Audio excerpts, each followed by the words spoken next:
The vision for Missouri Valley starting in the fall of 2023 is taking root in the spring. Hello, I'm Pedro Santos and this is KMVC News. With a new president-elect comes new hires. Terry Russell is the new vice president of student life. He is one of many new hires brought by new president-elect Joe Parisi. KMVC Sharon Thompson reports on Russell's potential changes for the Valley campus. Terry Russell has been changing the life and culture of campuses for over 20 years. Although he's only been at Valley for 3 weeks, there are already some changes in the works. There are a few that I'm going to make that I think will make our staff's lives a little easier and a little easier for our students. As an example, the keys that typically students receive when they come here are issued out of this office. I'm going to move the keys down to the resident coordinators' residences, and they'll issue the keys from there. With future changes to come, Russell says he does enjoy how faculty and staff work very well together already. I love the fact that staff and faculty work very closely together and collaboratively to better the lives of students that are here. And so I like that aspect of Missouri Valley. Russell's main goal is to make life better and a little easier for staff and students during his time here at Missouri Valley College. Sharon Thompson, KMVC News. Russell is one of a handful new hires on the Missouri Valley campus, including the hire of Scotty Quinn as the Executive Director of Marketing and Communications and 3 regional admissions representatives. One of Russell's first issues to tackle regarding students' life in Missouri, legalization of recreational marijuana. Missouri is voted for the legalization in November and widespread commercial sales began in early February. KMVC's Mark Rodriguez has more on what that means for Missouri Valley students. Students at Missouri Valley College may be excited about the new Missouri law allowing residents over the age of 21 to smoke marijuana, but that doesn't mean it is allowed on campus. Terry Russell, Missouri Valley College's new Vice President of Student Affairs, says it is because we still receive funding, weed cannot be legalized on campus. If you're over 21, you're authorized to buy it and legally smoke it, but it's also going to be a policy violation on campus because we still receive federal funding through the Title IV program. Russell says that consequences will look similar to Mobile students if caught with weed on campus, but it may depend on your age and the quantity of weed on your body at the time of being caught. I think we treat it similar to alcohol. There could be different ramifications based on the quantity, of course, that's found on an individual that's under the age of 21 once they're on campus or even over campus. Russell says that part of the new plan will have consequences from a citation from campus security to removal from campus housing if over the age of 21. Russell says for the minors, it will continue to be dealt with as a law violation, meaning a possible ticket and appearance in court. Mark Rodriguez, KMVC News. Russell says the new plan for campus policies on marijuana is still being written through the college. Missouri Valley College received a $300,000 grant from the Sunderland Foundation to put toward the new nursing building. Demolition of the sorority house across from Morrow Library on the East College Street is underway to make room for the upcoming construction later this year, thanks to Sunderland Foundation and its recent donation. The foundation has now donated $1.3 million to the project since the campaign opened in 2020. The fund for the building is now complete with the grants. Groundbreaking is expected in the next couple of months. The imposter phenomenon is a belief in which a person doubts their individual intellect, skills, and abilities, among other high-performing people. It's a pattern that's making more headlines on college campuses, and KMVC's Ari Harding reports on one professor's forum to help Missouri Valley students. For Black History Month, the Diversity and Inclusion Organization team helped with the Black Student Union to bring in psychologist Dante Bernard to speak on the imposter phenomenon against Black students. Yeah, so the imposter phenomenon is typically thought about as feelings or thoughts of intellectual incompetence experienced by individuals who do either high achieving things or people who have achieved more than folks around them. Bernard speaks on how the difference of imposter phenomenon between the past and now of Black students.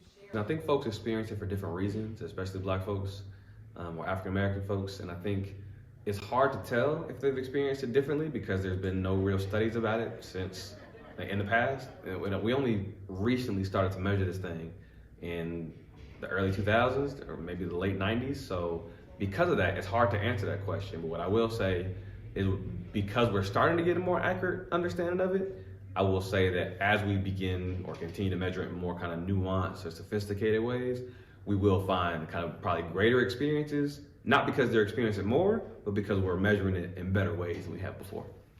Many people can experience imposter phenomena in different ways and can affect students for who they are. Zaire Harden, KMVC News. There are variations in the data for some imposter phenomenon studies, but some studies suggest that 70% of the population feel the effects of their imposter phenomenon at some time.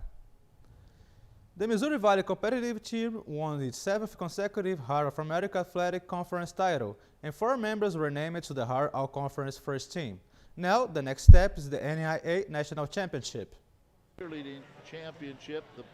Last weekend, February 18th, the Missouri Valley College cheer team won their 7th consecutive conference title after San Ramon scores where the Vikings did not have one of the best first rounds, staying only behind Mid-American Nazarene, but were able to recover on the second due to a presentation with no mistakes. Coach Lutz says how was the feeling in the right moment he heard who stayed in the second place. I mean, it was a great feeling, always is. I'd say this year even more so. In previous years, it was a little bit more going into it. We're more confident in what the results were going to be, and I was very, very glad that Mid-America performed as well as they did in both prelims and finals. Obviously, I was very, very glad that we came out on top of it. All those things considered, it was really incredible. I was just really, really happy for our team more than anything. Just everything they pushed through. And freshman Axel Merriman and sophomore Raul Valencia also described their feeling when called to the All-Conference first team. So going into finals, I was kind of freaking out, and then when they were announcing like the awards and everything, they announced our team as first place, and it was the best feeling that I have ever felt before. And then for all conference, and I'm from Spain, so it feels really like you're achieving a lot of things in here. Like you can go back to home and say I'm all conference in America. It feels really good. Now the focus is on the NAIA National Championship. The NAIA National Championship is March 10th and 11th in Ypsilanti, Michigan. The Missouri Valley women's basketball team had its season come to a close in a quarterfinal matchup in the Heart of America Athletic Conference tournament. The Vikings finished the year 6th in the Heart with a 16-13 overall record and with a 12-10 mark in the conference. Missouri Valley won 33 games over the last 2 seasons. That's the best 2-year stretch since the mid-90s. Gia Moore earned a second consecutive first-team All-Conference award, and Anna Arroyo earned a second appearance on the Heart's All-Defense team. Arroyo and Brickell and Trillo also earned honorable mention All-Conference honors. The Missouri Valley men's basketball team won 4 of its last six games to get 10-18 overall and 8-14 in the Heart. And those 2 losses were to the top 2 teams in the league. Valley finished in the ninth in the conference. TJ Wallace earned second team All-Conference honors, and Jace Lance earned honorable mention. Missouri Valley hosted a Sweetheart Formal for students and their loved ones in honor of the Valentine's Day. The formal provides students with cookies and drinks, with also the food truck and a lemonade stand, a DJ for the music, and pictures for memories of students and their loved ones. A raffle is also taking place for a chance to win a Valentine's gift basket.